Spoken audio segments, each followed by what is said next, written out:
যার উপরে গোসল ফরজ হয়, যার বীর্যপাত হয়, তার উপরে গোসল ফরজ হয়, সেই ফরজ গোসল আদায়ের শরীয়ত কর্তৃক নির্ধারিত নিয়ম আছে। ওই নিয়মে গোসল না করলে সে যদি হাজার লক্ষ বারও গোসল করে ভিন্নভাবে, এমনে পরিচ্ছন্ন হইতে পারে, গায়ে হয়তো দুর্গন্ধ নাই, কিন্তু সে নাপাক, অপবিত্র। আর অপবিত্র ব্যক্তি তার কোনো নামাজ কবুল হয় না, জুমার নামাজও না, জানাজার নামাজও না। কাবা শরীফের ছাদে গিয়ে নামাজ পড়লো তার নামাজ হবে না। তাহলে এটা গুরুত্বপূর্ণ বিষয় না? এটা শেখা দরকার।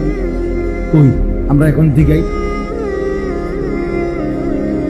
আমরা এখন দাঁড় করাই, একটা নুরানি মাদ্রাসার বাচ্চা নিয়ে আসি, ইন্টারভিউ নিব, চাচারা একজন একজন করে তাব্বাতিয়া দা কুল হুয়াল্লাহ শুনাইবেন, আত্তাহিয়াতু শুনাইবেন, দেখি বাচ্চা যারে কয় সঠিক সেটা সঠিক, বাচ্চা ভুল বললে ভুল, বাচ্চার মাধ্যমে ইন্টারভিউ হবে, তখন কয়জন পাওয়া যাবে? দিন কি মস্কারি বলে, আখেরাত কি মস্কারি? আখেরাত মামুলি মনে করছি আমরা, আখেরাতকে মনে করেছি এটা একটা সাধারণ জ্ঞানতেন বিষয় না। বা হাসরের মাঠ, সেই মাঠ সোয়া লক্ষ আম্বিয়ায়ে কেরাম যে মাঠের ভয়ে কাঁদছে।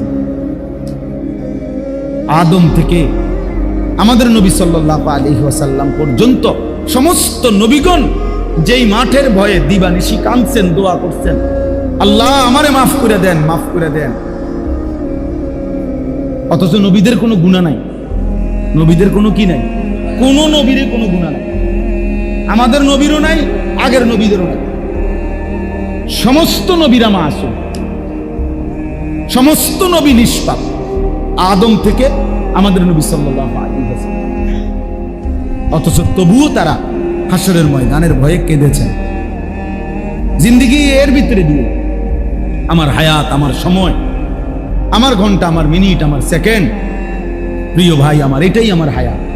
প্রতি ঘন্টা আমার হায়াত, প্রতি মিনিট আমার হায়াত, প্রতি সেকেন্ড যায় আমার থেকে যায় নাকি? প্রতিটা ঘন্টা যায় আমার হায়াত থেকে যায় না? প্রতি মিনিট আমার হায়াত থেকে যায় না?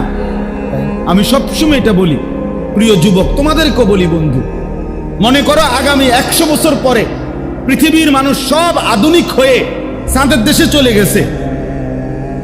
মনে করো সবার গদ্দুয়ার হয়ে গেছে চাঁদের দেশে, তো এতে হবেটা কি? তুমি তো থাকতা না, আমি তো থাকবো না। এরপরে পৃথিবীবাসী, পৃথিবী অত্যাধুনিক হয়ে চাঁদের দেশে বা মঙ্গল গ্রহে চলে যাক, আমার কি? আমি তো নাই, আমি তো আর কোনোদিন আসবো না, আমি তো আর কোনোদিন ফিরবো না। এই পৃথিবী যত সুন্দরী হোক, ফেলে যাওয়া বাড়ি যত অত্যাধুনিকে করো, আমি তো আর আসবো না। আমি যেহেতু আর ফিরবো না, আমার এখনকার হায়াতই আমার হায়াত, এটাই আমার পুঁজি। কাজে লাগাইলেও এটা, বরবাদ করলো এই যৌবন আর আসবে না।